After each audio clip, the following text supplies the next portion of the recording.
Hai, saya Naila Safira, mahasiswi Institut Agama Islam Negeri Langsa, Prodi Bimbingan dan Konseling Islam. Saat ini, saya sedang melakukan kuliah pengabdian masyarakat dari rumah atau KPMDR. Pada Desember 2019, dunia dikejutkan dengan kasus pneumonia misterius yang mewabahnya. Fenomena ini bermula dari negeri Wuhan, Provinsi Hubei, yang kemudian menyebar dengan sangat cepat ke lebih dari 190 negara. Munculnya wabah ini disebut dengan nama coronavirus disease 2019 atau sering disebut dengan nama COVID-19. Dengan proses penyebaran penyakit yang sangatlah cepat hingga memberikan dampak yang luas terhadap ekonomi, sosial maupun mental. Ternyata COVID-19 pertama dilaporkan di Indonesia pada tanggal 2 Maret 2020. Sejumlah 2 kasus. Data 31 Maret 2020 menunjukkan kasus yang terkonfirmasi berjumlah 1.528 kasus dan 136 kasus kematian dalam waktu yang singkat. Manusia merupakan makhluk sosial yang kemungkinan saling berinteraksi secara langsung, sehingga tingkat penyebaran pandemi COVID-19 semakin pesat membuat pemerintah menyiapkan aturan karantina kewilayahan dan juga vaksinasi untuk memutuskan mata rantai penyebaran virus corona atau COVID-19. Awalnya, vaksinasi diperuntukkan bagi orang dewasa, lansia, dan setara dengannya.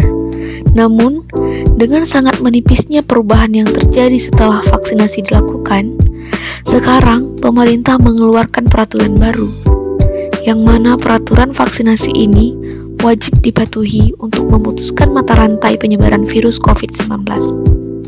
Setelah dilakukan pada orang dewasa, sekarang vaksinasi juga diberikan kepada anak-anak, terutama bagi anak yang berusia 6-11 tahun. Alasan anak usia tersebut harus divaksin adalah dikarenakan mereka dapat tertular juga dan menularkan juga ke orang yang ada di lingkungan mereka.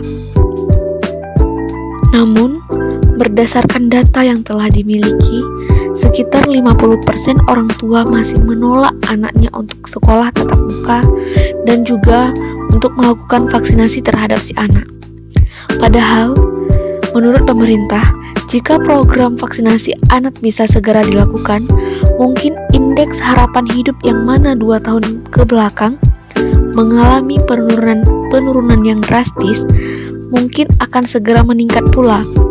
Akan tetapi, umur tetap di tangan Allah Subhanahu wa Ta'ala. Meski menurut pemerintah vaksinasi ini baik untuk kesehatan anak, akan tetapi ada dampak lain dari vaksinasi ini. Salah satunya adalah mental si anak, yang mana mental beberapa anak ini sangatlah lemah. Tidak bisa dipungkiri, pandemik dan vaksinasi sama-sama memberikan dampak yang sangat besar bagi kehidupan. Memasuki tahun ketiga pandemi COVID-19, dampak pandemik dan juga vaksinasi terhadap kesehatan mental anak terus memburuk. Seperti di salah satu rumah sekolah di Aceh Timur, tepatnya di Desa Payagajah, Kecamatan Perlak Barat, Kabupaten Aceh Timur, yang mana hasil survei yang saya lakukan, ada sebagian dari anak-anak telah dilakukan proses vaksin, dan ada sebagian lagi anak yang sangat takut melakukan vaksin, dan juga ada orang tua yang memang tidak mengizinkan anaknya untuk disuntik vaksin. Dari hasil keterangan dari kepala sekolah SD Negeri Payagajah ini, ada sebagian anak yang memang sangat takut untuk divaksin. Ada yang takut dengan suntik, dan ada juga yang takut dengan obat yang disuntik.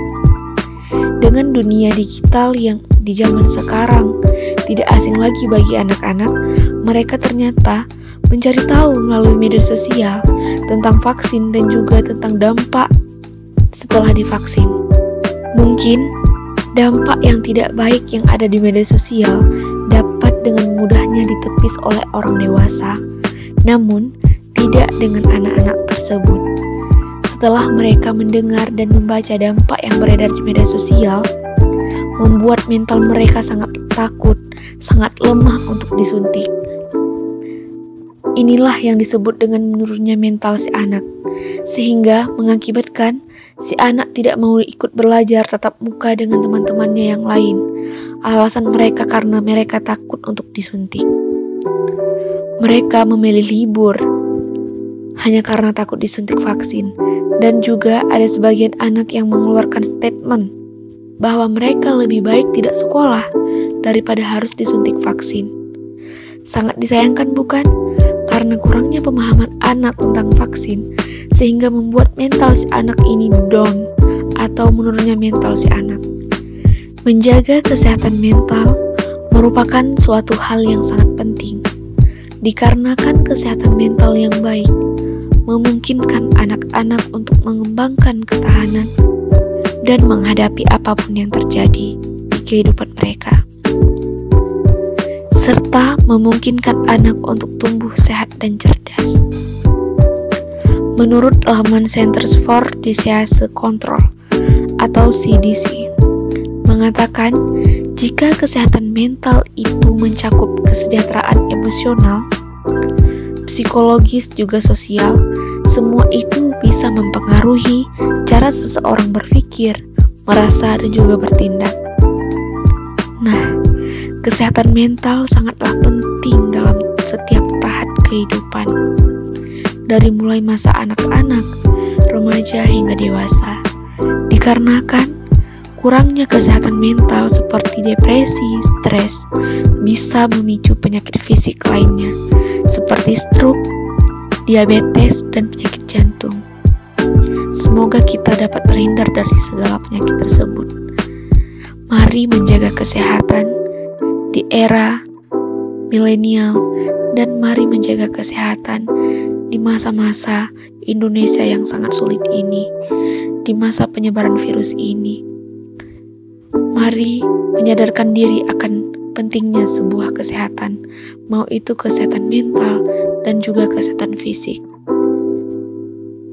Selamat menyaksikan.